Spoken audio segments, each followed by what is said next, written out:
আজ এটা আমি কোথায় চলে এসেছি? প্রথমেই সবাই আমরা ভালোভাবে রেডি হয়েছিলাম, কেন আজ আমরা যাচ্ছিলাম কলকাতা। আর সেখানে ছিল আমার মাসির বাড়ি। তো আমরা সবাই ভালোভাবে রেডি হয়েছিলাম। তারপর এখন আমরা পৌঁছে গেছি মাসির বাড়ি। খাওয়া দাওয়া করার পর আমরা ভালোভাবে রেডি হয়ে গেছিলাম, কারণ আজ আমরা যাচ্ছিলাম দক্ষিণেশ্বর মায়ের মন্দির। তারপর আমরা মেট্রো স্টেশন পৌঁছে গেছি, এখন উঠে পড়েছি চলমান সিঁড়িতে। আর এখন দেখতেই পাচ্ছ আমরা এখন উঠে পড়েছি প্ল্যাটফর্মে। আর এখানে ভিউটা ছিল অসাধারণ। আর এখন সবাই বলছিল নাকি আমরা এখন ভুল দিকে উঠে পড়েছিলাম আর মেট্রো চলে এসেছিল।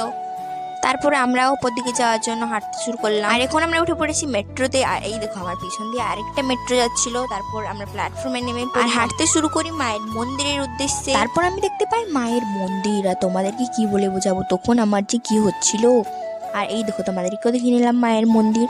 আর এখানে কাছেই ছিল গঙ্গার ঘাট। আর এখানে ছিল অনেক লোকজন। আর ওই দেখো বালি ব্রিজ দেখা যাচ্ছিল। আর এখন হয়ে গেছে আমাদের পুজো দেওয়া শেষ, এখন আমরা যাব বাড়ি। তো আজকের মতো এতটাই।